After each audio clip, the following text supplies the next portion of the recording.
Welcome to Unpacking the Athlete podcast, hosted by yours truly, Rob Martin.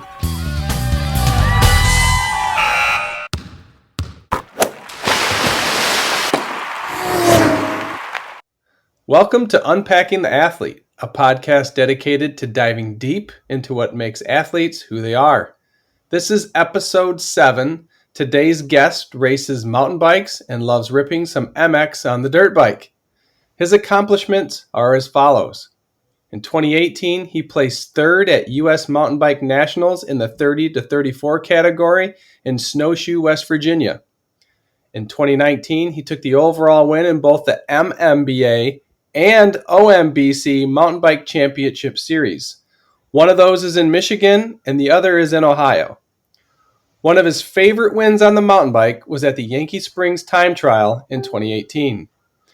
This is a guy that I have always wanted to best on the bike, but never have. Our guest today is Marc Walters, who resides in Michigan. He loves his dogs and wife. Welcome, Marc. Let's get it. Hey, Rob. Thanks for having me. First question, we're just going to start by talking about bike shorts. Okay. If you had these 3 options to choose from to wear during a race, which one of these would you rock? A padded Speedo with a unicorn on it, a rainbow tutu with a padded bum bum, or a padded really short jean shorts with holes in them, kind of like Daisy Dukes? No, I'm going to have to go with the padded unicorn. It's got a unicorn on it. You can't go wrong with the unicorn. Awesome. Good answer, man. I thought you were going to pick the Daisy Dukes. No, I'm more. I feel like that's like what most people would be picking, right? And that's like the go-to like for most people. But I'm like, nope, unicorn, Speedo, let's do it. Awesome.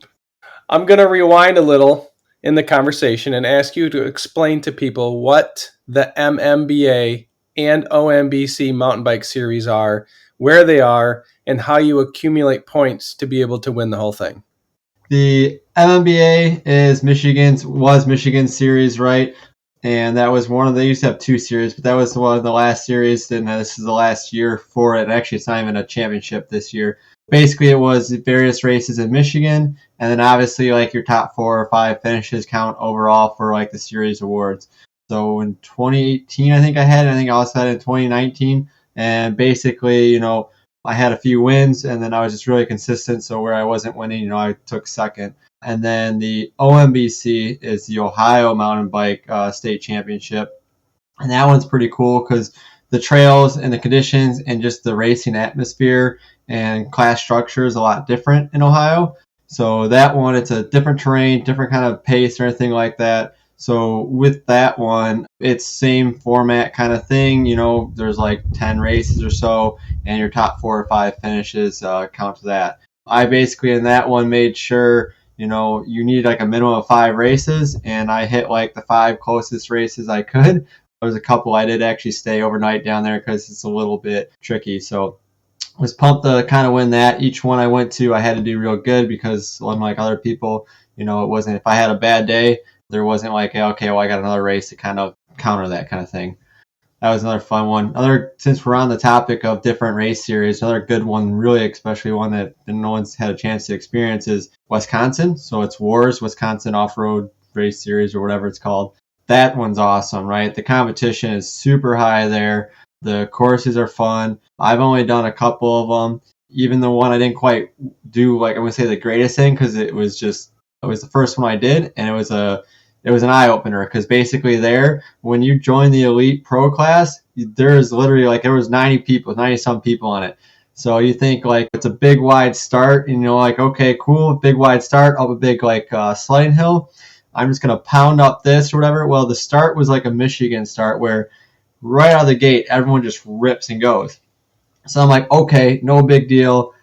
These guys are just a little too excited. And then like halfway up the hill, I'm just going to go around them. Well, because there were so many people, I got pinched off. And even though I had all this energy and stuff, I was just kind of blocked. So I ended up going into the single track 33rd, and it was pretty much like an Iceman if you're in the back of a wave, just kind of just chilling.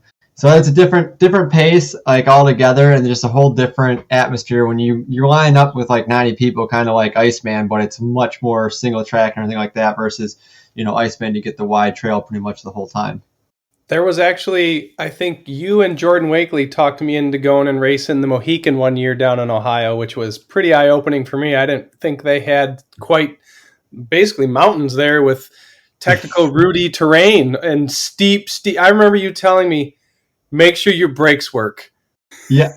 Yes. Because the downhills aren't a joke, and I'm a moto guy, and I'm like, yeah, like the first year I went down there, for the first race, I actually swapped on a bigger front rotor, and I haven't put the bigger front rotor on, but because I was like, man, I feel like I'm going to burn up my brakes on some of these downhills and stuff like that. And even when I go back there, right, and I'm like riding, like there's times and sections where, especially when you're tired, right, it's tricky because that's where you can kind of get into danger. And you make a mistake, you could be, in for a hurting. And so when I go down there, right, it's a kind of like a shocker, kind of like how do beginners and stuff kind of go down there? Yeah, so that's actually a good point. When we go out to Colorado and we'll look at a green trail and try to bring the kids on it, it's not really a Michigan green trail. Well, that's like as I started traveling, you travel a lot too, I've started learning where Michigan, if there's a hey caution sign, whatever, I can just bonsai through. It's not gonna be a big deal. Now you go to the south and there's like, hey, drop or something. You pretty much better kind of look because that could be a pretty technical kind of drop or whatnot, and you don't know what's on the other side of it. There's a handful of that, and then you kind of mentioned with Ohio having mountains. It's funny because most people think of Ohio, and I'll be honest, I did the same thing until I went down there. It's like, it's flat, cornfield, how cool can it be? But everyone was telling me like, oh, you got to go out to Mohican, got to go to Mohican. It's only like 3.5 hour drive, at least from where I'm at.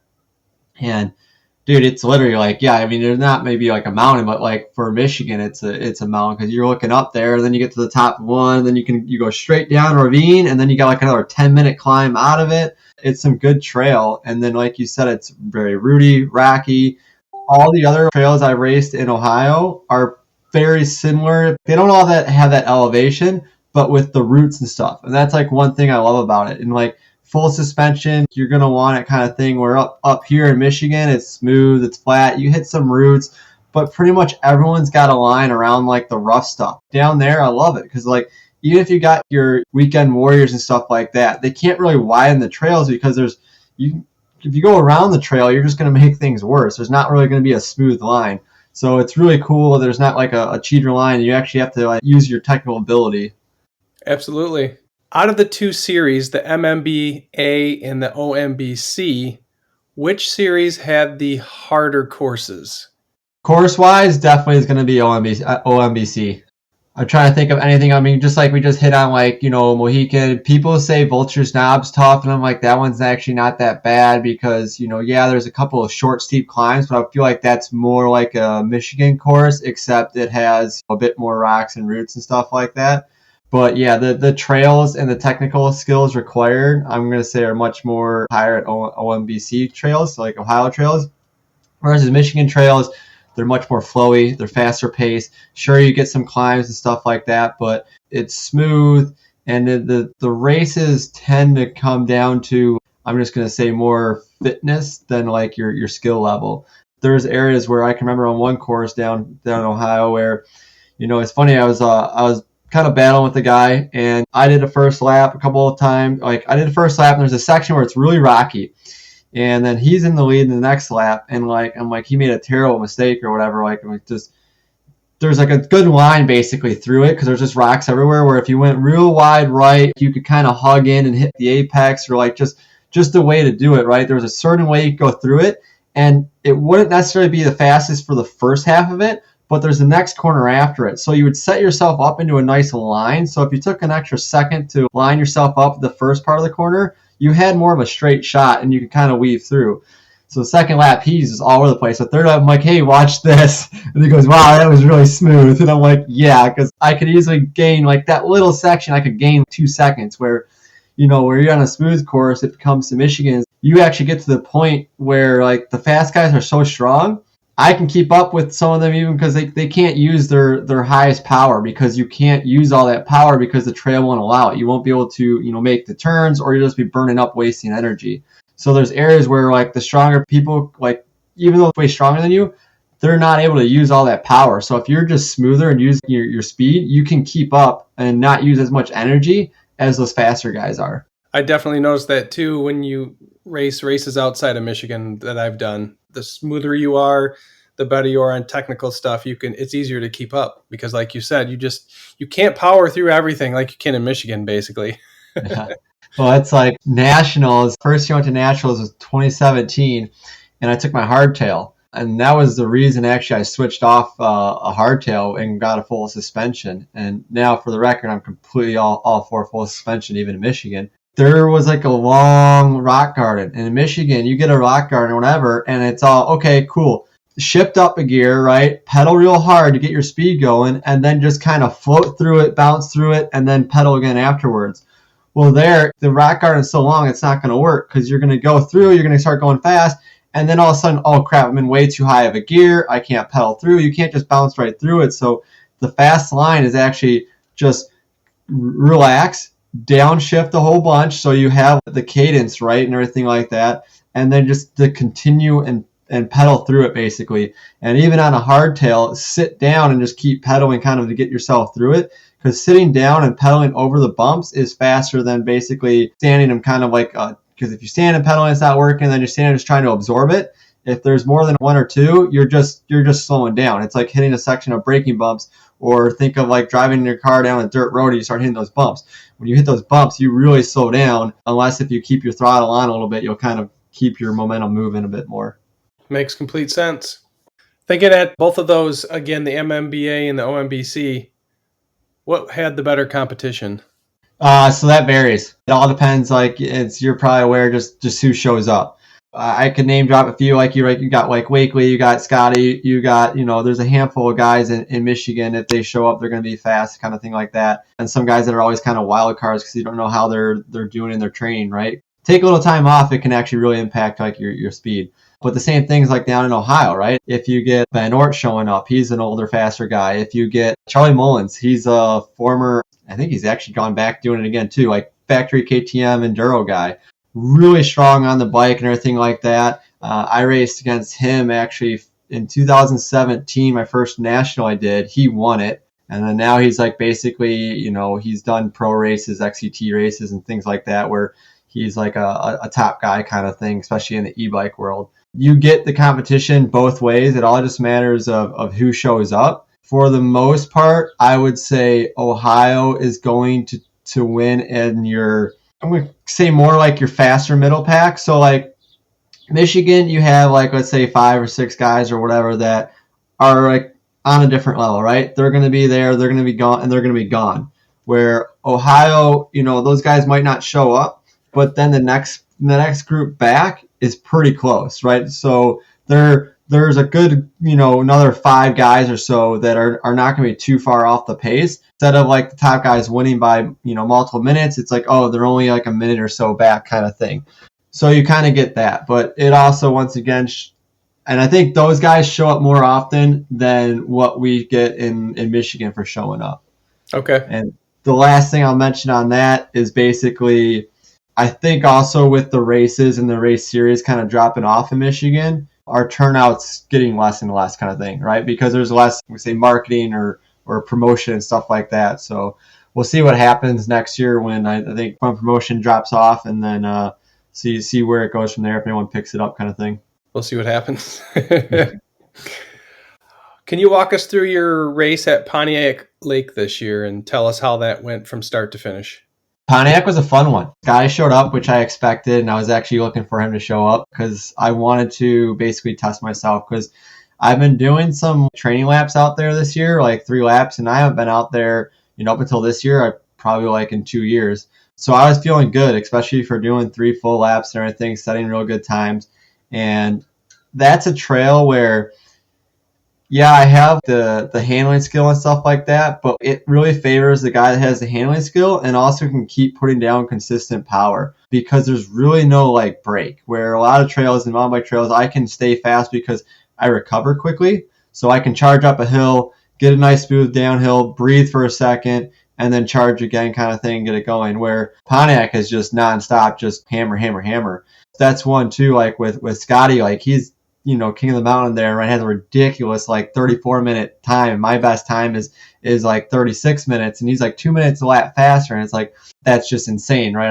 I can't touch that. But I'm like, in a race, I think I can kind of keep up with him because like, one, that was probably also perfect trail conditions. Two, one super hard lap versus, like 3 long laps. So you got to kind of pace yourself.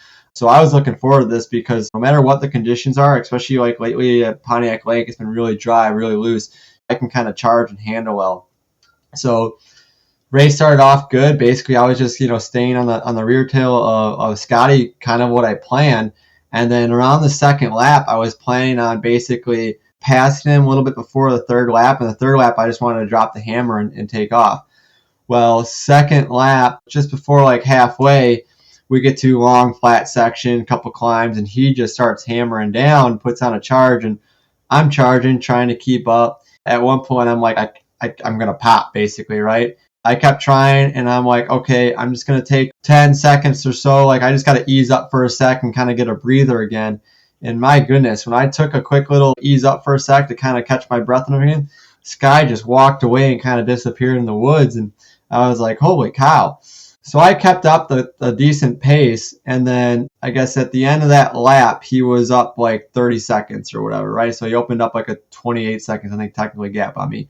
So I was like, okay. And then when I got to the main first climb, they call it 2 Mile Hill, I could hear Scotty at the top basically like getting cheered on, going across and going over. And I'm just like a step or two down from this like switchback climb. And I'm like, he's not far up there, right? He's probably 15, 20 seconds or whatever. And so I'm like, I kind of gained on him. So I wanted to basically hammer, and I'm like, I need to pick up the pace and go. But for whatever reason, like I was just fatigued, right? And this is one thing that I'm struggling with and actually trying to figure out what's going on and find a solution is I get fatigued where it's not just like my muscles. My muscles and my fitness are actually pretty solid because like at the end of the race, my muscles still fine. I can still push down decent power. The problem is I can't attack turns because my focus and my reaction time's not there, right? Just think of you wake up and you're tired, right? You might be able to move around and do stuff, but you're just kind of like slow to react. So that's kind of how I was. So like my strong point at that point was I couldn't really like charge, even exiting the corners, accelerate real quick because that's like the next step is, I could push up a section real quick, but then I need some time to just recover for a second. And like I said earlier, I could quickly recover. It's like, okay, every little hill, I'm like taking an extra step or two to breathe and get my heart rate back down or whatever, and then kind of accelerate again where those opening laps, I can just kind of keep going and keep pushing. So working on trying to figure out what I could possibly do to kind of improve that. And I've done some stuff, but I'm waiting to see. I got to do a couple more longer kind of efforts or another race to really see if some of the adjustments I'm making have worked out because I really want to get past that hour and a half mark where I kind of run into I don't want to say a wall, but like I start to get real fatigued and I can't charge as hard kind of thing. So basically, after that hill there. So basically, yeah, after that hill, I kept trying to push, got in a little bit of traffic or whatever, but I kept trying to push. But at the end of that lap, even with me pushing, he opened up 13 more seconds. So he was like 41 seconds. He beat me by at the end of the race, and the race was like an hour 50, I believe. So it wasn't too bad of a gap, but it's like, man, like I really wanted to catch him and be on him. And a part of me still thinks like, man, like fitness wise, like I could have, right? I just gotta figure out where if I could have attacked the turns and everything like that, because my last lap, my power data, I was only 8 watts average slower, but I was over like a minute and a half slower than my lap before. So that doesn't add up, but it basically just shows how much time I can gain or save by hitting a corner smooth or just getting on the throttle. It may not be a hard push out of the corner, but just getting on the pedal stroke a little sooner, and it keeps me rolling at a higher speed. I hope you get that dialed in. Yeah. Would you rather race your bike in a race or chase a good KOM? And is there any particular reason why? It really depends on the race. Pontiac, right? I'd much rather be chasing like Scotty and going through all that again any day of the week kind of thing versus going for like a KOM or something at Pontiac Lake. There would be more of like a personal best. And so I just, because I know like it's someone that I want to beat, right? And it's something I can kind of chase. But then if we go to like some other trails, so like Addison is like, I have a ridiculous fast 1 lap time there. And I just went out this past weekend and I'm like, my best time this year has been just under 23 minutes or whatever. My best time at all was like 22:29. I just want to see if I'm at that level because I set that back in like 2019 where I was more at my peak. And then just another sidetrack because I took a couple years off and it took me a while to kind of get back in that fitness. I learned the hard way. You're just not just, oh, I'm going to hop my bike and go real fast again. It doesn't work that way.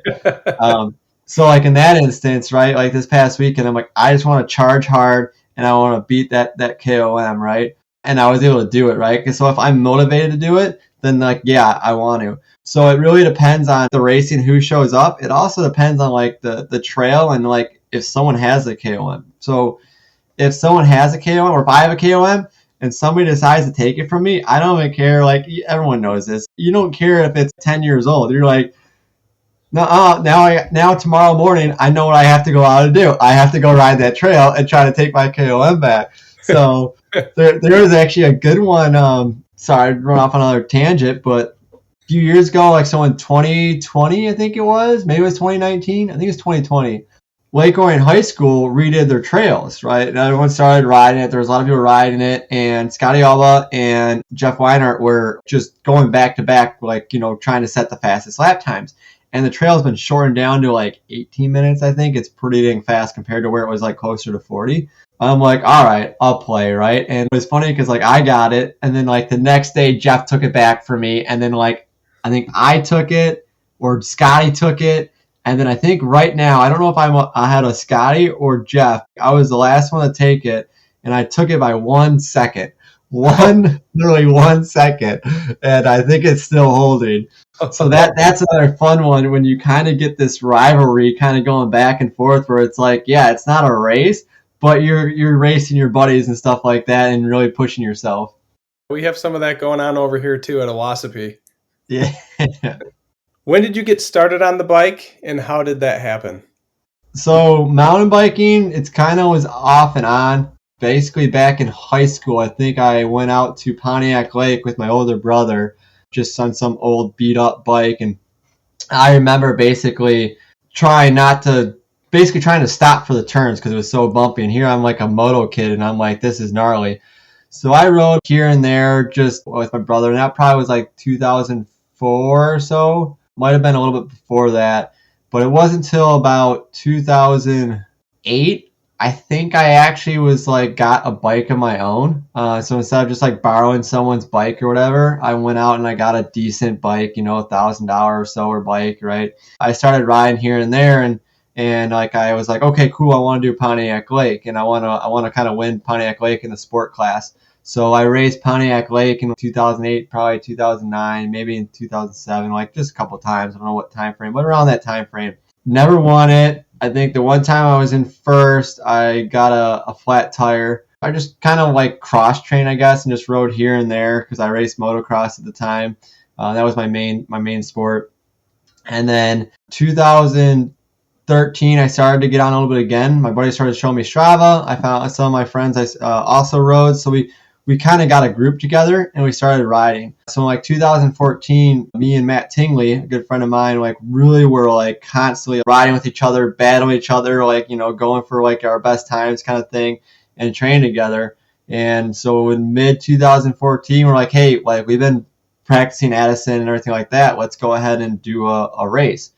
So we do the sport class race and I won it by like 5 minutes. I was like, awesome. Like I felt so good, consistent lap times. So I just was like, all right, I think this is like, I can do good in this. And I was real nervous, but the next race, I think it was Addison's fall race. So I think one was like the NBA race and then one was the tailwind race. So I did like the fall race and I did it in expert.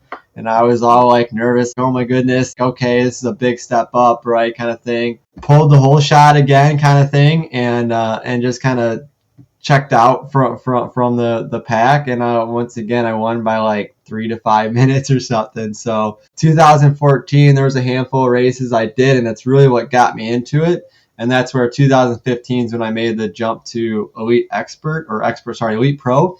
That was a big jump because that was like, okay, yeah, so I could, kill sport class, kill expert.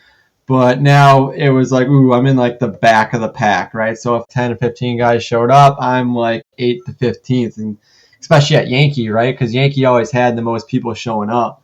So that was one reason why winning that one with so many people and some of the top guys was a special race for me because like I just absolutely crushed it that day. That's awesome. That's a good start, man. Do you have a recent event that you did that was challenging and fun at the same time on the bike? All of my events have been just really fun this year, right? There's been everything. So from like the first one, it was battling with you kind of thing. So just trying to catch back up to Wakely if we could, but at the same time keeping the pace up and pushing with you was great. All of them been pretty fun, right? Because, as long as I'm feeling the flow and having a good time and like my fitness level is there. So like there hasn't been like any of those. When I first started racing and didn't have like the best, let's say, nutrition or training platform, I would bonk and stuff. And maybe I feel good for the first 30 minutes or whatever, but that's when you're not having fun, is when you're bonking so hard and like your legs are locking up and things like that, and you're just dying, and you basically go into survival mode. So all year I haven't had to run into that survival mode. It's mostly just been more of the only disappointment is like, man, my power dropped off a bit more than I think it should have, kind of thing. I felt like I was kind of pushing, or like, man, like I was setting a good pace, but then for whatever reason I'm like telling myself, man, if I just could I have tried harder or pushed harder maybe and got the win, kind of thing. But even still, even if I don't win, it's still a lot of fun to race. Racing bikes is fun. Yes, it is. Yeah. What other sports or activities in your past do you believe translated into a better you on the bike? Growing up, I kind of dabbled in like all the different sports. At one point, I was really big into like the cross. So just being athletic in general, especially at a young age, it's going to allow your body to kind of like your hand-eye coordination. You're going to understand how your body kind of moves. I also kind of got into just doing like anything from like bicycles, just getting a little into like trampoline. Not saying I'm a gymnastics person by any means, but you start to understand how your body moves and things like that. But the biggest one that translates over is got to be the motocross, right? And even taking mountain bike back to motocross, it favors that as well. A lot of the pros and everything like that for the past probably 10, 15 years, it's been pretty much, in their training program and everything like that they have to cycle. It may not be mountain biking, it may just be cycling, but it keeps their legs kind of fresh and then kind of building their legs to do what they have to do in the moto world. So that you get like the bike control, the handling.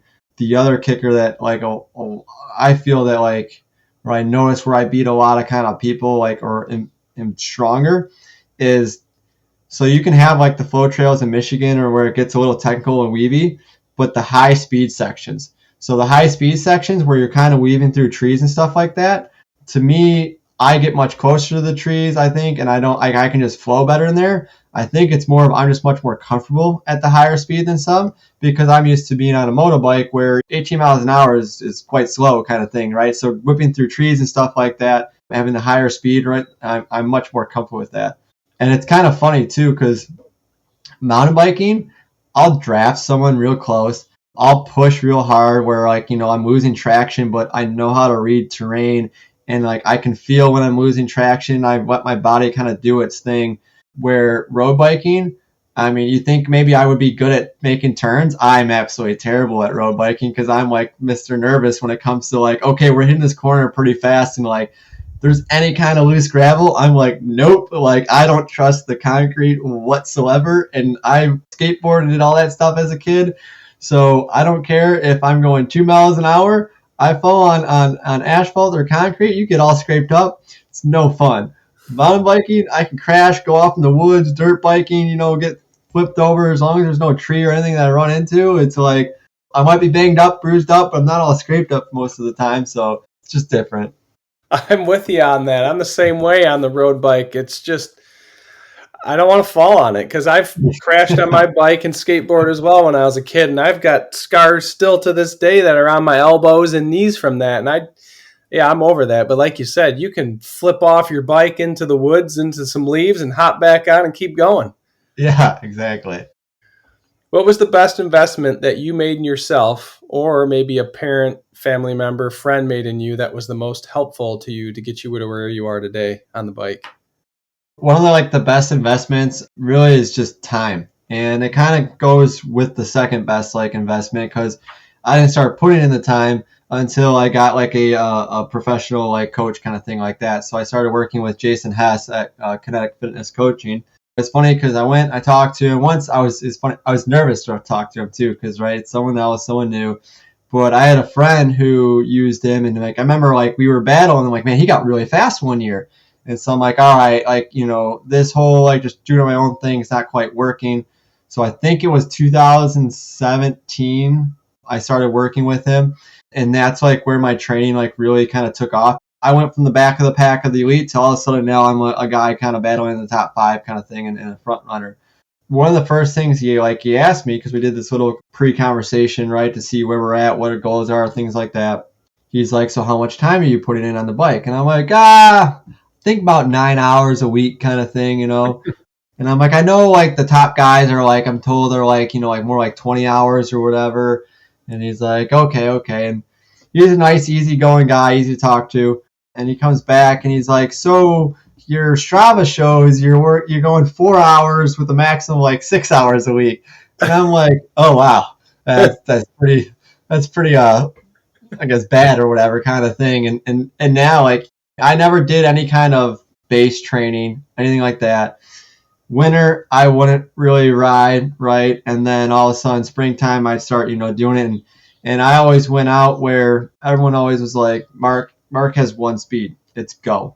And I would go and I would just rip as fast as I can for one lap, whatever, might be a 1 lap wonder. So I would just go and I would just rip and be completely gassed. And then so then I was like, no, you need to slow it down. You need to kind of have recovery days. You need to just go and put in longer rides. So before I was getting 4 hours for a whole week. Now my weekend ride is 3 to 4 hours kind of thing. So one ride will be there. And that's where I really started to notice a big progression, was basically the longer rides. So when I used to go full gas all the time, I do group rides and stuff, and I'd be burnt out the next day. And then I go out and you got Ron, who just and even Greg Kuhn, those guys can just go hard for 3 hour ride, and then the next day they can do the same thing. I'm like, I don't understand how they can do that. But I kind of learned, with basically some of it, they weren't going super hard the whole time kind of thing. And then they also I'm pretty sure are much more structured, right? Where they're doing the longer, the easier rides, so they're recovering kind of thing like that. So I always struggled with recovering, and getting on that more, putting the more time in really helped my fitness, really jump forward. And then the last thing I'll hit on for investment was what I got into, and I wish I would have figured this out a bit earlier. I did a little bit in let's say 2018, 2019, mostly 2019, where I'm I got to start improving my nutrition. I did some reading, got a book, and cyclists saying, oh, you want to get carbs, you want to get this. So when I read carbs, I read, okay, carbs, so your fruits and whatnot, and I like fruits, so I'm fruits got tons of carbs, right? I'd make smoothies and put whatever, and put some greens in there and whatnot. So I started having smoothies all the time. Well, smoothies are full of sugar. So in 2020, my wife wanted to go see a nutritionist, and I'm like, hey, if you find someone good, I'd love to see a sports nutritionist kind of thing, get their take. Ends up she finds someone, I go talk to them, tell them how things are going, tell them kind of my plan or whatever, what I do. He goes, I bet you're really strong and pumped up at the start of the race. And I'm like, yeah. And he's like, and then you're probably dead probably an hour into it. I'm like, yeah, I really fall off the pace. And he's like, yeah. He goes, you got to stop eating so much dang sugar. And I'm like, but I got to have my carbs. He's like, So have potatoes or something, right? He's like, you don't need to have fruit. Okay, that makes sense. So kind of changed up my whole thing, and like that is kind of where led into like this year, where so like 2020, 2021, I took a breather, right? I took a step back, did my own thing, built a deck, did a bunch of yard work, just kind of really enjoyed my life and doing like things at my own pace. I still biked, but it was like at my own leisure kind of thing. And I wasn't training. That's where like going back to investing in time. It's a chore. It's time consuming. So just because you see these guys going in week in and week out, don't think like they can just go sit on the couch for or not do anything and all of a sudden just like come out and just gonna crush it, right? Look at Wakely, right? That guy's never stopping, right? He's always doing something. If he were, no matter how quick and strong he is, if he takes some time off, it's gonna take time to get back to where you were. You actually lose a lot. So I took time off, and then like I went through and I found out after all my 2019 achievements that like, oh, my nutrition can be so much better. I'm like, I want to know now that my job and my nutrition are in a much better state, can I either get back to where I was, and could I even be better than what I was, right? And like I know I'm older now and things like that, and they say like once you hit 35 and stuff, you lose fitness, and like it's not so much you lose fitness, it's just you don't recover as fast. So like kids, if they're like 18 and stuff, if they take the winter off, it only takes them like let's say a week or two to get back into the fitness they were at. Whereas as you get older, you can no longer achieve that max fitness. It just takes you a lot longer to get back up there. That's one thing like I learned the hard way last year when I tried to train for a month, and I'm like, I won't be battling for the win, but I'll do decent. And it was, in my opinion, embarrassing for me. I kind of just did my own thing, and then this year I got on the training plan, and it's actually shown how that next step with nutrition and my job environment and stuff like that, being much more relaxed, less stress and stuff like that, I've actually pushed and started beating my KOM times, and I'm putting down more power and stuff like that. It's very rewarding, and it's like, and that's like one of my goals this year, because there's not a whole bunch of big races and people don't show up, is I want to go out and beat, all my best times. And one of them I just did where I didn't think I would, which was Addison. I'm basically going out now, and that's part of my goal this year, is just to be better than I was and basically verify the changes I made. I still can be real strong and push forward. I'm going to touch on the point you made about getting older too. I'm mid-40s, and I notice for sure both of those points where if I stop doing something, it drops off faster than it did just 10 years ago. And then on the other point of recovery, it takes a while for my body to recover now after hard workouts, or if I put in a lot of miles in 1 week. Just doesn't come back like it used to. That's like in moto. I don't know how I used to do it as a kid too, because like I'd race and I'd push myself so hard where I was more like crashing, not as smooth because I'm trying so hard, and I'd be bruised up, banged up, or whatever. And I remember Mondays always sucked for like I had to go to like work and stuff, especially doing like landscaping with my dad, because I'm like, man, I'm sore as hell, but I kind of get through it, and it's like by midweek I'm like, let's hammer down again. It's definitely a change up. And then like even breaking bones, like I broke my collarbone the last time I broke that. I'm like, whatever, 2 weeks. I remember breaking this, when I was like 18, 2 weeks. I'll be on I was almost on a dirt bike in 2 weeks the first time. And then I'm like, bicycle? Psh, yeah, no problem. And I'm like, dude, I couldn't get on the bike for like at least a month or, like the full 6 weeks. And back in the day, another one, I broke my ankle. And I remember at the 6 week point was a big motocross race. And I went to my doctor, and I'm like, hey, I want to race this race. So I went to him at like the 4 week mark. I'm like, it's in 2 weeks. Can I race it? I know it's going to be right at the 6 weeks when they say that it's healed. And I walked in with crutches and my air cast on, but to be honest, I wasn't really using it for the most part. I kind of would use like the crutches here and there and kind of just hobble on it. So I was already putting some weight on it. And the doctor looks at me and he goes, well, what I can do is I can write you a prescription to get into physical therapy, and you can start physical therapy now. And hopefully like in 2 weeks, you'll be able to put weight on it and walk on it kind of thing. And I was like, yeah, okay. So typical young Mark just kind of crutches out of there, takes that, prescription, just kind of throws in the garbage. Like, I don't need physical therapy. And I got on my dirt bike in a couple of weeks, and I did that race. And I remember after each moto, my ankle was really sore, but it made it through. Made it through without the PT. Yeah. Well, I did learn a little bit in that because I didn't have as good flexibility into it, but eventually it came back. So like to twist my foot, especially if you try to rotate your foot inward, Yep. I really didn't have that motion. Eventually it came around, because I'm doing it right now, and yeah, like I can do it again. So that's cool, but it was like, yeah, I didn't have that for a year or so. Like it took a while for that to fully come back. I bet. Did anyone influence you to get on the mountain bike? Friends, maybe? Not really. My brother did initially, and then like I just liked it. After my brother did, there was times where I was going out with a friend of mine. This is probably like 2006, maybe 2007. I had one of my brother's crappy bikes, sister's helmet, right? Gym shorts. Actually, would go in my khaki shorts and stuff like that. I have a picture of a mountain bike race at Pontiac Lake with I got a ripped shirt on, and I have, just some dirty ass gym shorts. I have a pink helmet on. That's my sister. I got my one brother's shoes that are on. They're too big. They're clip-ins at least. My other brother's bike kind of thing. So I used to go out to Pontiac and just kind of bonsai down there and beat the crap out of my brother's bike. And I kept trying to drag my one friend who ended up being a pro motocross racer and stuff like that.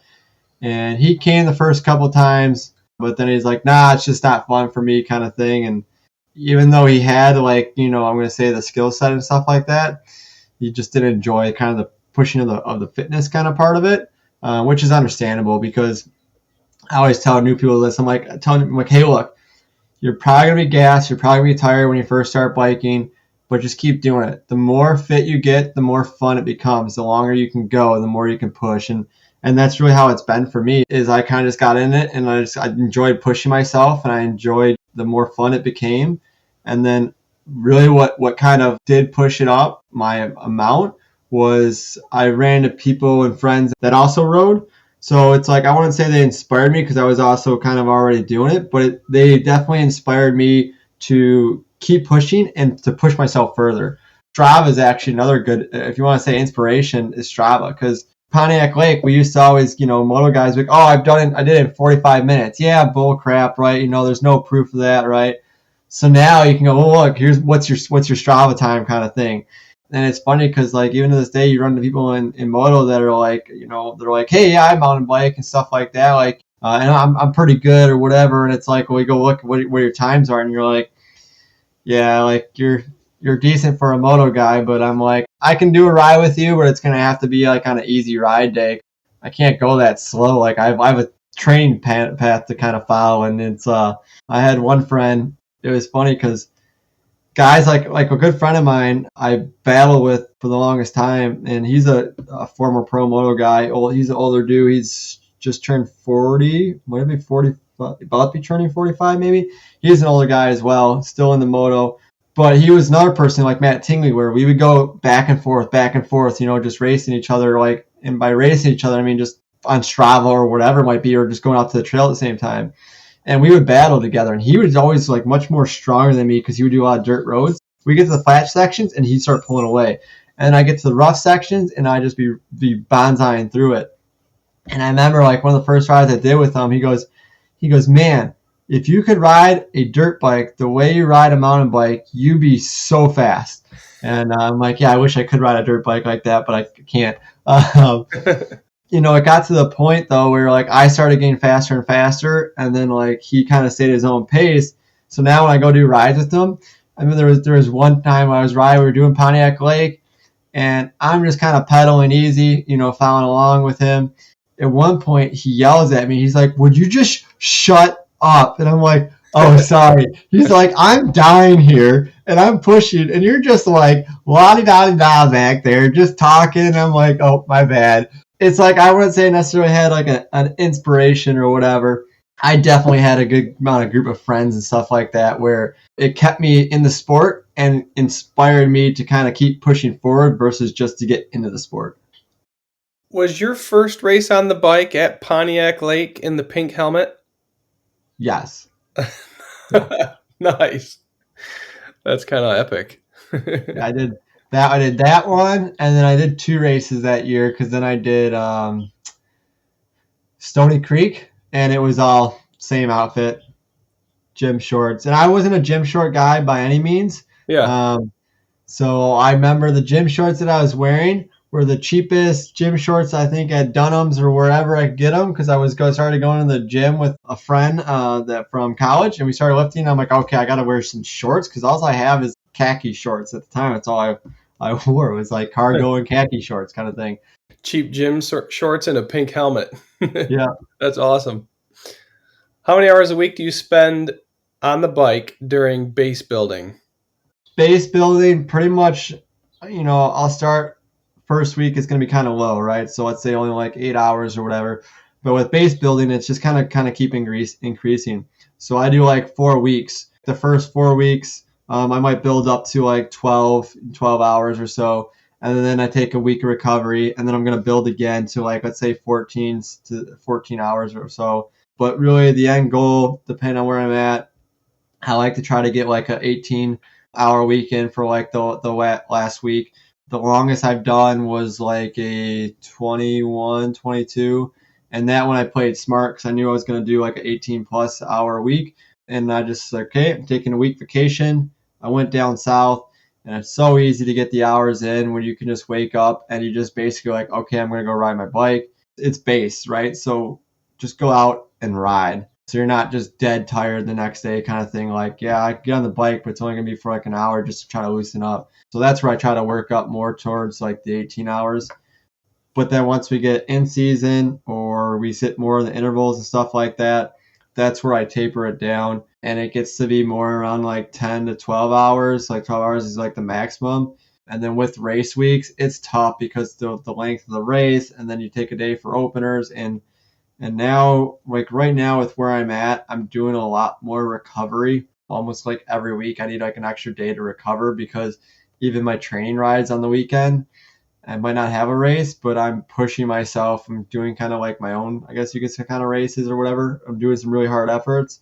Plus, I've been doing a lot of moto this year too. So it takes me a little bit more to recover. And then with moto and with the races, I'm going to say it's more around 8 hours to 10 hours this year versus usually it was much more closer to like, it was 10 to 12 and kind of closer to the 12 hours. Okay. What has been your most memorable race on the bike? And why don't you walk us through that experience? There's all good sort of races, and most of my most memorable ones are not necessarily the ones I won. It's just the ones where I was feeling really good, I was pushing hard, and like I had a good result. I may have not have won, but I did real good. We could say like the first time I did Mohican, I think that was also 2018. That was like one of my prime days, and I was pushing hard. Wakely was on a single speed, and then I was on, my full suspension gear, and he was on a rigid single speed. And I don't know if you guys ever ridden Mohican. Dude, every time I ride that trail, I swear, like we get to the second half and I'm like, how was this guy on a rigid bike? It is so dang bumpy. Like my hands hurt on a full suspension. Did you know that his wrist was bleeding after that race because he had a watch on? Because he was on a rigid?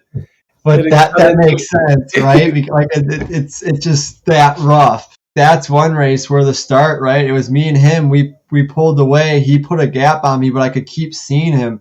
And I kept charging real hard. I'm like, okay, I know I had the extra gears. So like on all the flats, I was pushing hard. That course, I don't care how good or shape you're in, it is always brutal. And like, especially like towards the end, right? It's just a long 24-mile loop or whatever, a lot of climbing. And there's a lot of climbing at the end, even though you're like, okay, I'm on the home stretch.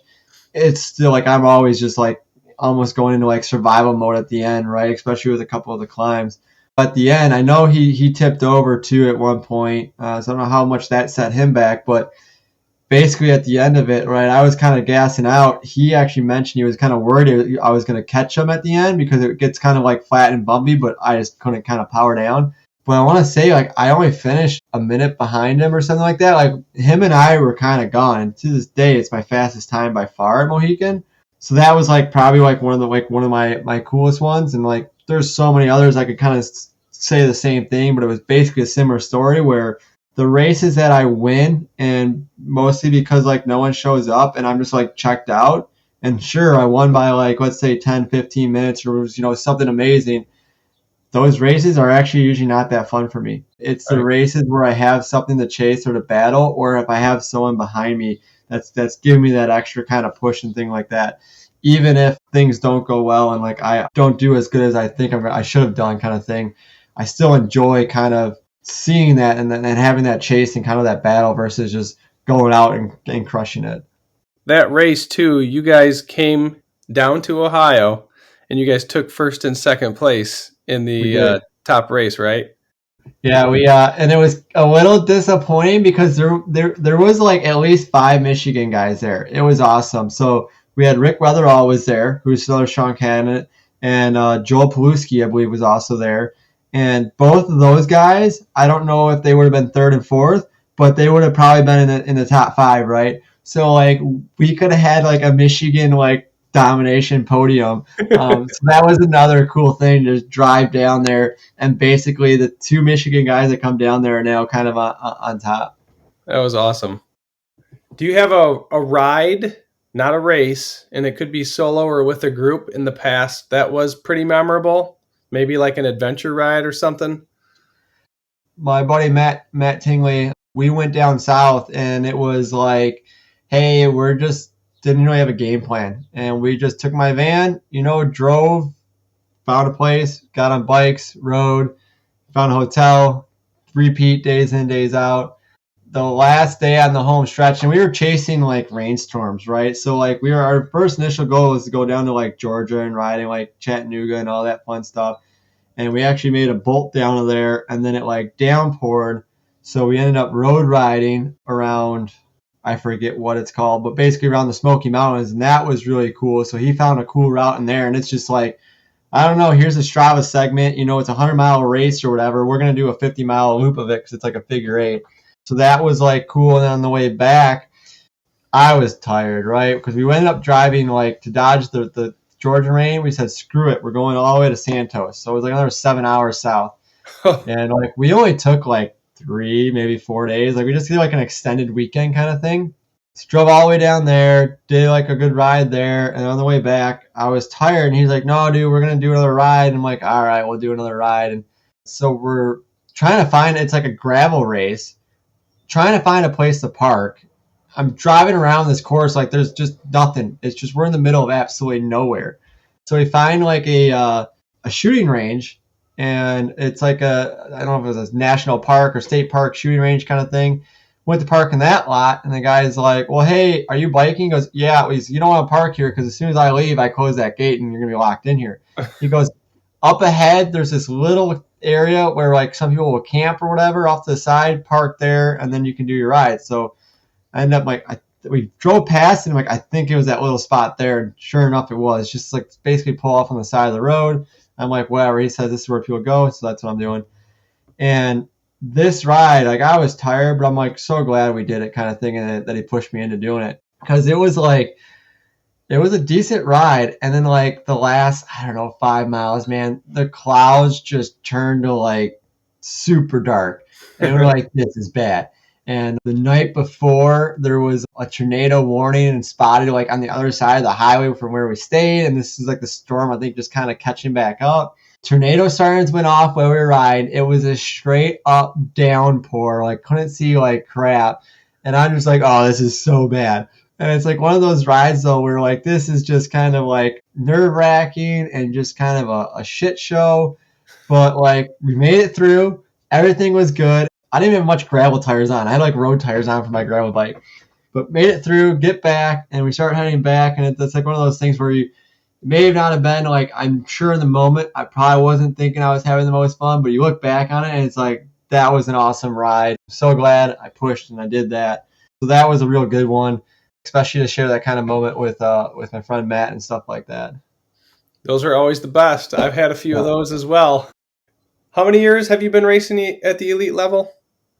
I started racing elite in 2015, so that's 7 years. But then I did take 2 years off. But yeah, so basically 7 years. But I've Okay. done it for five years basically. In these last 5 to 7 years, has been your biggest competition along the way? And maybe tell us sometimes where you went head to head. It's funny because like the competition I have now is those people like in like 2014, 15, or whatever, then maybe even 16, that I was like, I'm gonna say I looked up to, right? Yep. All your kind of top guys. So you got like your obviously Wakely, Scotty, Ron Catlin, Yankees sometimes when he shows up, right? Depending on what the course is and whatnot. Vanias can be quick too at times and stuff like that. So depending if he shows up. There's been good battles too with like Weatherall and stuff like that. That was another one where like we would battle a lot, and then like I kind of made the extra jump with getting a trainer and stuff like that, where I started to pull away from his kind of pace and started to branch up to faster pace. So really, when any of the top guys kind of show up, that's who I'm looking to try to battle with and keep up. And there's a handful of races that where I've had some good battles with them. I don't think I've ever beaten. No, I have beaten Scotty. I beat Scotty at Yankee 1 year, and I beaten Wakely actually 1 year, and that was at the 50 mile in 2018 or so at Hanson Hills, where the heat got to him, and like I think he just wasn't planning on someone like my caliber to show up, and that's also like when I was like on it that year. He ended up just fatiguing out and ended up pulling off, and it was funny because when he pulled off, I thought I just pulled a gap, so I pushed harder. I went from talking to him when he says like, because I let him lead the whole first lap, and then the next lap he's like, "Hey, do you mind pulling?" I'm like, "Yeah, I'll pull, but like I'm not gonna keep going this hard pace because like I know you'll just ride my butt and then drop me at the finish line kind of thing, right, in the sprint." He's like, "Yeah, that's fine, like whatever." So I kind of ease up a bit, and we get to like some of these couple little hills, and like you just naturally have to push a little harder. And I noticed like him kind of falling back a little bit. So as soon as I notice him falling back a little bit, I go, "Oh, go time." So I just literally just started hammering down like go time because I'm like seeing this as an opportunity as like trying to put a gap. I think that also probably got mentally into him. And it was also like a 90 some degree day. And like he's northern guy. He loves, he's got like that sub-zero 100-mile like wind or whatever over in Wisconsin or wherever it was. I don't go outside if it's like, below 30. Like it's cold. So anyways, like I pushed super hard and I was just charging.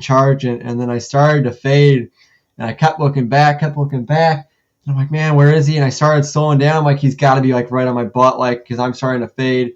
But I'm like, I got to keep pushing. And I could feel my leg muscles start to like get ready to spasm and like get that lock up feeling. I'm like, no, don't do it. So I started easing up a little bit, spinning a bit more. And then I got the one leg started to cramp up, and I'm like, no, and I just mentally just pedaled through the muscle spasm, and that was terrible. Shortly after that, the left leg did the same thing, and I'm like, crap. I was like all out of water. I was starting to actually like kind of ration my water and stuff. I'm like, I got a few more miles to go. This is terrible. This is embarrassing kind of thing. I'm looking, I'm like, where is he? And then at one point, probably not even 2 miles to go, both my legs completely lock up. Nothing I can do. I'm like, this sucks. I'm like, I can't pedal. So I get off the bike and I'm just like, where is, it's not Wakely. Where is anybody? I'm like, what is going on kind of thing. Because I didn't realize Wakely actually just said he just pulled off and rode home. Because he also rode to the race. At that point, I was like, this sucks. Started walking. I can't walk. This is terrible. Legs are spasming. Got back on the bike, real low gear, just kind of easy pedaling. It started to work its way out, and I was able to kind of pedal and then get going again. I get to the finish, find out Wakely basically pulled out, and then Keeger was the next person back. He was like over 10 minutes back or whatever, and I'm like, wow, okay, so I still crushed it kind of thing or whatever. So it was a fun race that, it might have not have been the best effort, I'm going to say. Like, it wasn't one pretty, but it's one of those races where I just didn't give up and I just kept pushing beyond my capabilities, and it ended up paying off at the end. Why do you love the sport, and what keeps you going? What keeps you pedaling? One big reason is is now that like I'm in shape and stuff like that, right? It's fun, right? It's not just going to the gym and like, some people love going to the gym, right? Or like, let's say going for a run. Like sure, I can kind of run down the road or whatever, but it's not fun for me kind of thing. Where mountain biking, you get more of the skill asset, you get kind of the fast downhills and you can push yourself. So it's just a much more enjoyable and full body kind of sport kind of thing. But the other big reason that really helps keep me going is it's very easy to do. It's low maintenance, right? So I came from motocross where load up the dirt bike, drive a couple hours, pay all the fees, get gas, do this, and then you ride for a little bit. You're kind of on the track schedule or whatever it is, and then you come back. You got a bunch of maintenance, wash, power wash, clean your gear, clean your air filters, go through all this process. Mountain biking, like I said, I can get this 18-hour week, and it's not a big deal. Like trying to ride moto for like to get that much time like on a motorbike is very difficult. So basically, it's just so easy for me to get on my mountain bike. I might have to quickly hose it off or something if it's really dirty or something, but most of the time I'm just paying attention to make sure my chain's lubed. Basically, I get the bike, check tire pressure, hop on it, set my Garmin, get in my gear is the hardest part. And then worst part is usually once you get all your gear on, you're like, I got to go to the bathroom now. You just get on the bike and then I don't have to haul it anywhere or anything like that. Especially like where I live right now is like I can ride to numerous trails. I can hit up, awesome dirt roads if I want to do a dirt road ride. If I want to do an easy ride like on gravel, like Polyann's great, right? I don't have to worry about cars or doing the road stuff. I'm in Lake Orion area, so I have Bald Mountain South, Bald Mountain North, Lake Orion High School, Addison Oaks, and I combine all those for like one big kind of loop. And I think that whole loop, if I do the whole thing, is 27 miles or whatever for a loop. So that's a fun one. And then I can easily ride over from my house to Stony Creek, which I do a bunch. It takes me like 45, minutes to ride my bike there, but then I can ride in there and then ride back. I've ridden to Pontiac Lake from my house. It's like there's so many that are within 13 miles of my house that I can go and hit all these different trails kind of thing. And then even days where it's like, you know what, I don't want to spend the extra time driving to and from the trails. I want to just hit up Addison and stuff like that. So I want to kind of go for like, let's say a personal best. I hop in the van and I drive up there. I don't have to pay for parking. I don't have to like really make a big effort of loading a whole bunch of stuff. It's just throw the bike in, go up there, park right in. If you got a state pass, right, which I feel like everyone should have on their license plate, you're good to go. And you can just go and ride whenever you want. There's not this, oh, hey, we're running practice from, 12 to 6. And we're going to do 20 minutes on the big bikes and then 20 minutes on the kid bikes and then 20 minutes for another group kind of thing. So it's just get out, do your own thing. And it's just a nice, easy pace that I can do at my own leisure. Do you incorporate any strength training into your routine? I have. That's one thing that I probably need to do a bit more of. It's more of what I try to do in the winter, and I think that definitely can help and be beneficial. The problem for me is mostly trying to work it into with my other schedule. Is usually it's like, well, I'm gonna be kind of lazy, right? And I'm like, I guess I did my ride, right? I don't really want to do like strength training the same day I do a ride, and then my recovery days, I'm like, I don't really want to do strength training, I just want to recover. So I'll do a little bit of strength training in like the off season. And I'll also tend to do a bit of like more stretching in the off season where I'm doing like a full 30-minute stretch routine versus now it's just throughout the day. I'm just, trying to touch my toes. Nice. Do you use any supplements pre-race or for recovery or during the race? What kind of stuff do you use? I've been playing around with that a bit, especially with my nutritionist that I see. If you look up Optimal Athlete, I go to Rich there. And he's been working with me trying to figure out some of the improvements. A lot of it's been also just what I eat before and like how much and when kind of thing. But I take some like it's like ATP pills or they got some like magnesium and stuff in it, right? Kind of take that before the race. Most of it now is just what's in my water bottle. And this is one of the things I'm trying to adjust to try to get beyond like the 20 hour and a half where I can keep pushing hard. The other kicker that I made this year change up is I used to always run the Infinite stuff. Yep. And the last time, like in 2019, when I was really racing hard and stuff like that and putting in the hard efforts, I started trying to put more of like the recommended amount that they want to put in it. where like it's like 2 scoops, and like I've always struggled with that because it's just the flavor's strong. It's got like, I don't know if it actually has much sugar in it, but it just tastes like really sugary and stuff. I would get to the point where like I remember at Mohican, I get like halfway through Mohican and my stomach would just be in an absolute knot. And it's like it just would not want the Infinite bottle. So I'd have like a bottle of Infinite and I'd have a bottle of regular water. And I would just love the bottle of regular water towards the end of the race. Yep. This year I kind of switched it up because I kept seeing the same thing. So I use Rhino Power. They're a big motocross kind of supplement company.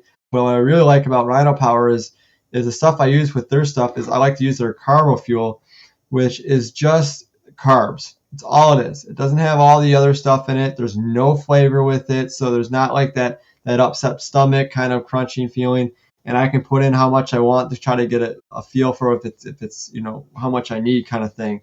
The other thing I do is to get more of like the electrolytes. I do have a little electrolyte mixture, but it's also a non-flavored mixture. So when I'm drinking, it's not, I'm going to say just like water, because I'm going to say it's more like a dull water. Yeah. But it's so much nicer on my stomach. I don't get the stomach issues that I had when I was using Infinite and stuff like that. And I don't find myself reaching for like, I really want like just a fresh, clean water. The other thing I started doing is I would always still, when I first made this change, they would say, hey, put like 2 scoops in, right? And that would get you 50 grams of carbs. I was only putting like a scoop and a half.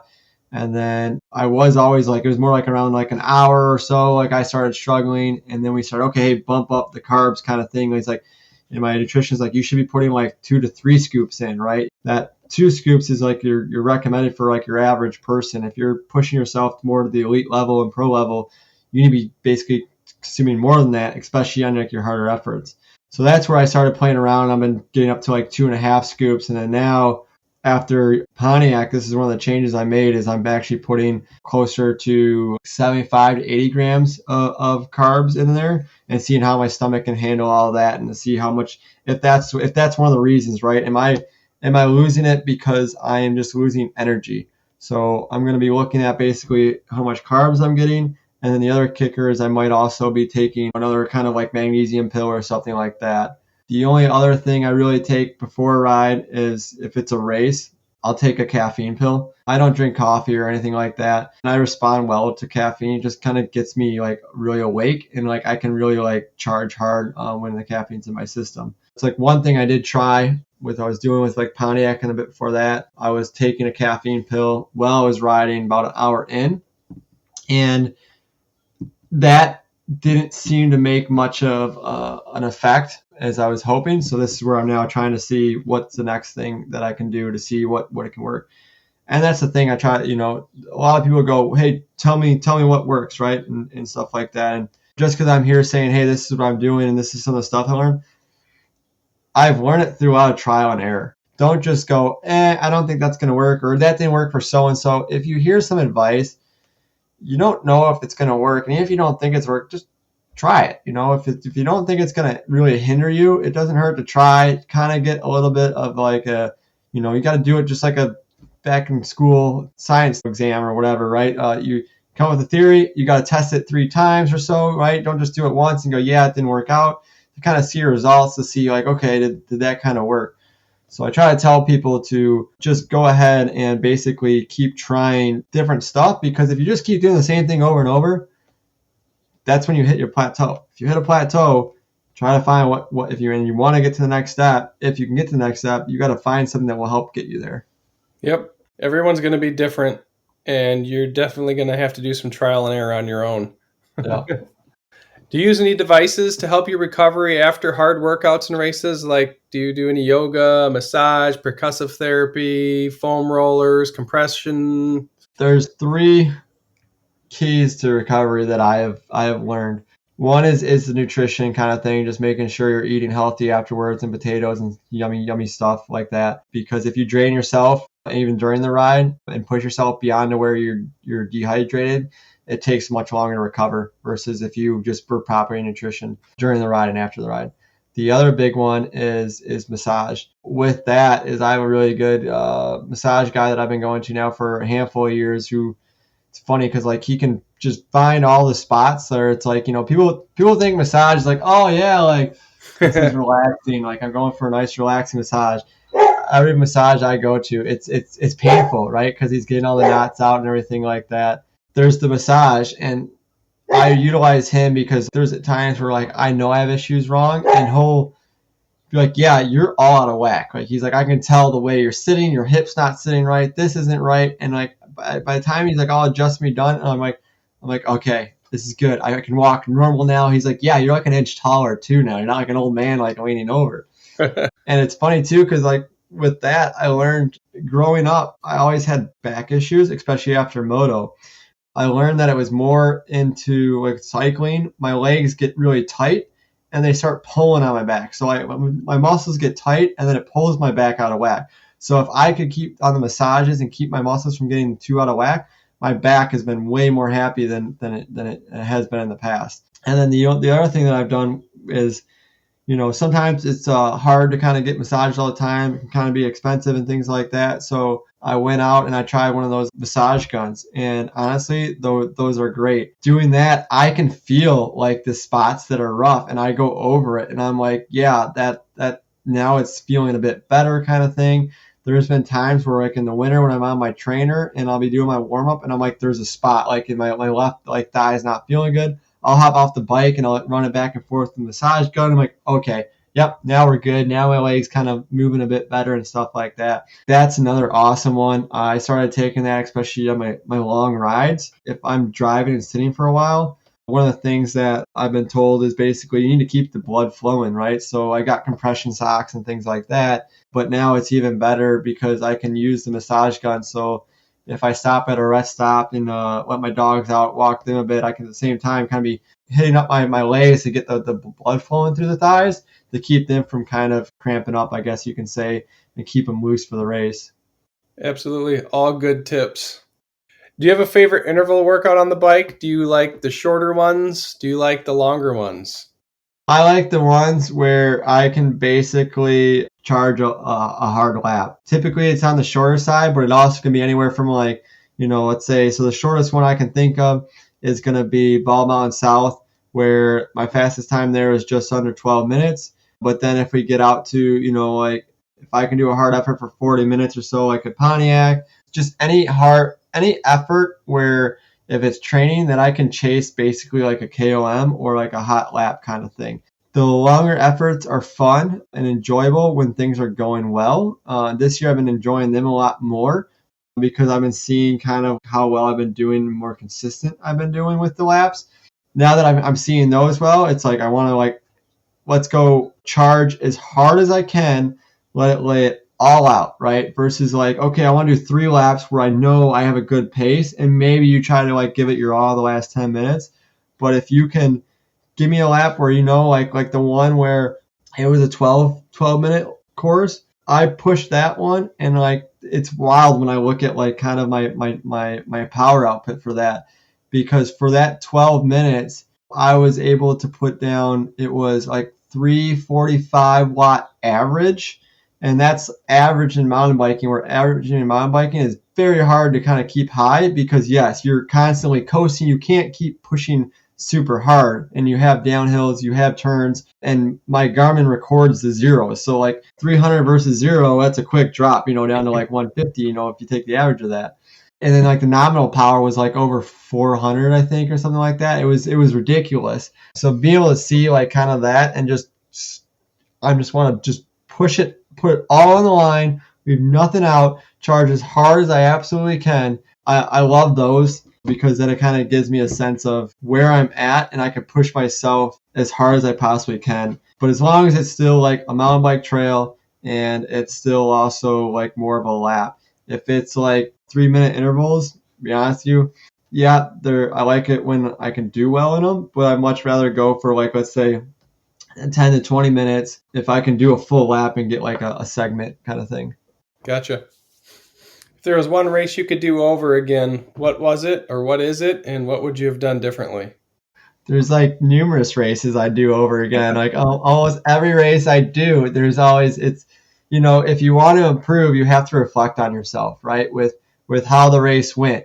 what could you have done better? What didn't go smooth? At the end of the day, you go, yeah, I gave my all and everything like that. But if you look at any top athlete or anyone that's on top, if they go, yeah, I didn't win this race or whatever, it is what it is. I'm happy with it, kind of thing. They're basically lying to you, kind of thing, right? If they're one of the guys that wants to be on top, right, and they were a guy that's on top, they want to win races. One of the stories in the motocross world, and I know a lot of guys probably know Ricky Carmichael, right? One of the greatest and everything like that, winning dude. At his ranch or whatever, right? So he had like a pole barn. The story I heard from my buddies, they were out there riding, they were scoping it out or whatever. Well, in the back of it, there's a whole bunch of broken trophies in the back of one of his pole barns. And it's all his second place trophies. He hated to lose. So second place was like, I don't want this. This is kind of like an insult kind of thing. Like, so he was upset he lost. Now on camera, guarantee you he was, smiling, taking that trophy, yeah, whatever it might be. But he was not someone that wanted to lose kind of thing. And I see that. So like you got to reflect though on like what went wrong, what could you have done better. There may be things that were not in your control. Maybe you weren't or just feeling right, but there's always something you can learn that you're going to like, okay, maybe if I tried this or did this, I still might not have won, but I would have been closer kind of thing. Yeah. Every race, even if it's a good race, just my race with you this year, that was probably my best performance that I've ever done. I mean, close to Wakely, finished with you, but at the end I still thought, okay, if I maybe would have done this, I probably could have got around him because the finish was so short. All these things play through your head. So you're right. Every race, even if it's a good race, there's something you could have done better. Yeah, and then like that was actually one where I played much more strategy, where mountain biking, especially in like Michigan, depending on who shows up, you get a lot of the stuff where it kind of loses it, where there's a big gap. And it's like, okay, you're riding by yourself, right? When you're riding by yourself, you don't really get strategy, just go and you ride kind of thing. Where with you, it was great because we were pushing each other, but then at the same time, I was also thinking a little bit of strategy. And I did not know how that end was going to play. I'm just knowing like, oh my God, he can draft me like this whole finish. So I'm like, I know I have to keep a hard pace there. So you probably could have got me if you would have had to have done what I did, but basically got in front of me before that long finish straight. So the only time to really have done that would have been before getting into the single track, which is like right before I got around you when we went across in that area. And then to stay in front and then just hope that like I couldn't find a way around you to kind of push through at the end, which is kind of the leverage I did, because my initial plan was, and this is one reason why I kind of let you pull up into that point, is like shortly before we got to, the road crossing where it gets more single track and kind of like really the only really hilly kind of spots there. I'm like, okay, once we get across this, I'm going to hammer down. And I did hammer down. And I thought for sure I was going to drop you. And there's like a little bit of gap I would pull up, but then like, you close that gap back up and I'm like, God damn, like my whole goal was to drop you. And I honestly, I couldn't drop you. So then it came to the long straight, which I did not want to come to, because I was worried that like, okay, he is going to be able to draft me. And then right at the end, he's going to, swing around kind of thing. So I knew I had to do two things there. Is I had to keep the pace high, and then that is kind of weavy side to side. So with it weaving side to side, I was hitting more of a straight line. So if you were trying to go around me, you would have really struggled, because you would go to pass and then you'd be like, oh shit, there's like a tree and like he's not going to let me over. So I was playing defensive there as well. And it all just came down to like basically that little short finish area where it's like you're probably your best spot to like push over.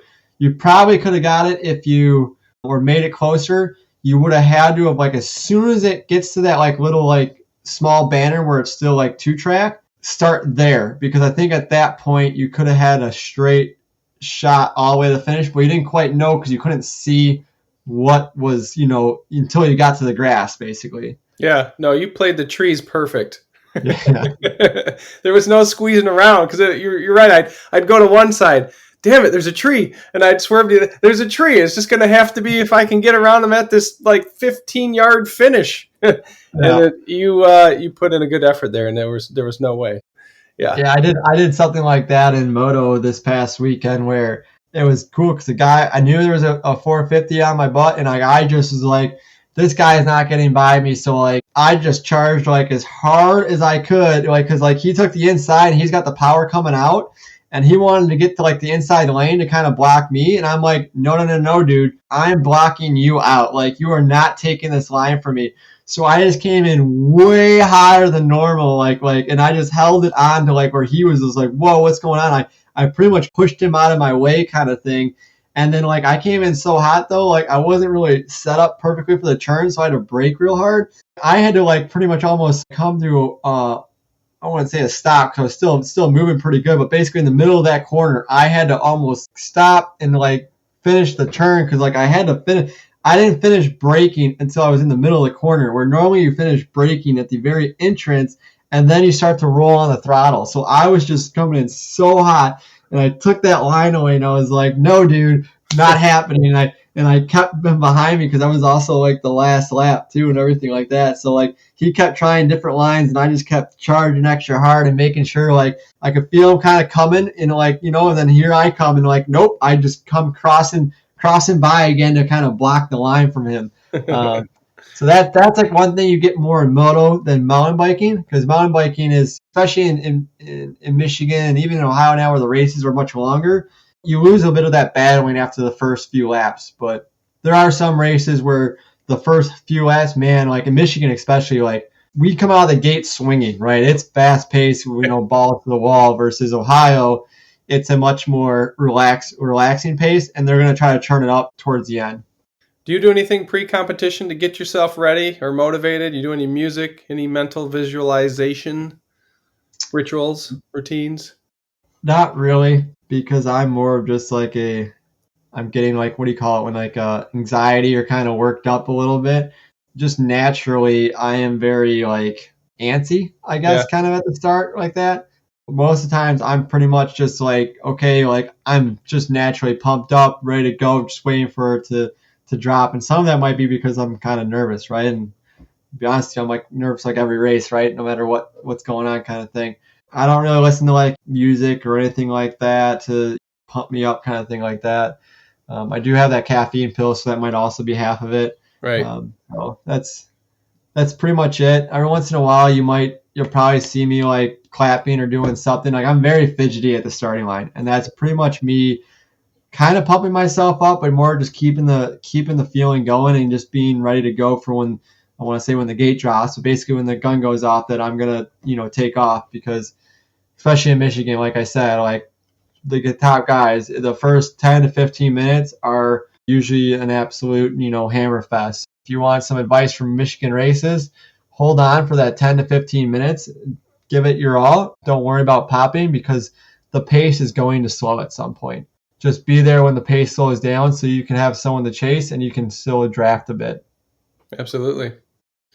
Speaking of racing, do you have any events that are coming up on your calendar? I was going to do this weekend was the Big M, which I never rode. That's Sunday, but I made the switch because last I checked, it was supposed to rain a bunch Saturday night and Sunday. So I made the switch to the Tree Farm Relay in Novi, because I just got an invite yesterday or day before saying, hey, do you want to go do the Tree Farm? And it's on a Saturday. So I'm like, yep, it's local. That's a fun race, right? There's not really pressure. You go out, you do a lap, you hang out with your group. There's other guys doing a lap. And then you go out and you pound out another lap out. So I've been a bit tired beginning this week, so I'm like, all right, cool, let's do that. Because Big M1 was another one that I didn't realize was going on, so it's just to kind of fill a gap and keep racing. So I'm going to do Tree Farm this weekend, and then there's Mayberry, which is just a short little time trial one that I'm going to go to, because that's another one that's like, I'm going to say it favors a bit of the skill, because like it's so tight, and I actually struggle there because I don't ride it so much. Where if you can flow real well and you can hit those tight corners well, you can actually have a solid time. So that's just another one I've been out to in a while. I just want to see if I can best my time and whatnot. And it's always a more easy pace, fun race because there's not much competition. Yeah, and that one's at the Mayberry State Park, right? Yeah. And where's the relay at? Tree Farm, which is in Novi, Lakeshore Park. If you were to give advice to younger athletes, What would it be? Just to really enjoy it, kind of have fun, right? Just find what, you say athletes, just find what you enjoy and do it. If you really like doing it, you really want to improve in it, you have to put the time into it, right? And really kind of think about what you're doing. This is hard for kids. It might be easier for them nowadays or whatever. When I was a kid, right, I was wanting to do a million things, and I didn't want to sit down and like really focus on one thing kind of thing, or really put in the time. I just wanted to go, ride my bike, hang out with my buddies and stuff like that. So as a young athlete, right, if you're just going to do it to enjoy it, just make sure you're always enjoying it, right? Go ahead and if you really want to step up your game, talk to someone, figure out what it is, but you're going to have to put in the time, right? And that's one of the things I mentioned was put the investment in, and is the time, right? Just going through that is really where you're going to start to see, drastic improvements. Don't forget to have fun and be a kid kind of thing. Great advice. Where can people find you on the web if they want to connect with you? My Instagram is Wally560, Wally with a Y, not like the little robot dude. Wally560 on Instagram. Pretty much all my social media stuff's like that. Strava is actually, I think, Mark Walters, but you probably can find me if you type Wally560. And then Mark Walters, obviously, on Facebook.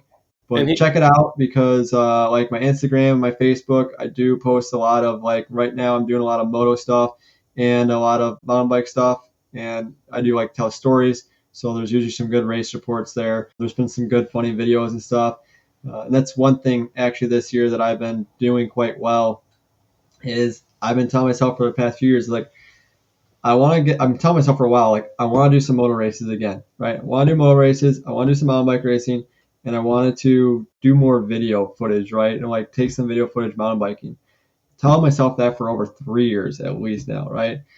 And this year I finally done it. I've been riding the motorbike. It's pretty much been just races. I've had one practice and now 4 races. So I basically just kind of learn as I'm racing. It's pretty fun. And that's been a blast. And then I've also, been putting together some little videos and stuff like that, going out to the trails. And instead of just going and like riding and doing my always constant laps, like I'll stop and I'll set up like a camera and stuff like that and use my phone and just take a couple clips and stuff like that. And don't have anything crazy kind of like long yet or anything, but it's cool to see, right? Just get some little images and videos and stuff like that. So check it out because some of the stuff, like I said, there's a real good funny video of me on my BMX bike jumping some really flimsy pieces of wood over some milk crates and then jumping through fire. And, I think there's even a unicycle in there too. So it's a good time.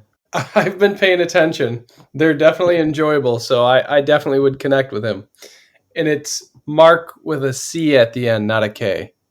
Yeah, that's true. Everyone gets that wrong. Right. Not the other Mark Walters that raced in snowshoe at US Nats, but this Mark Walters with a C. Speaking on that, that's a funny one because I got called up and then the announcer's like, wait, what? There's another Mark Walters with a K? Like, he was so confused I got 4th place or whatever. What was wild about that is he was from Rochester, New York.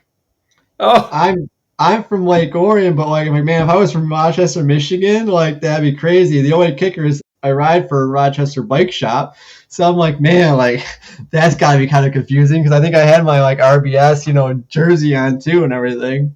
That is kind of crazy. Mark, it's been a great conversation. I've enjoyed our time here on the pod here today. Gratitude for coming in, and I wish you well in your upcoming events. Yep. Thanks, man. And you have a good one too. And good luck on your events and everyone else out there that's watching this. Awesome. Peace.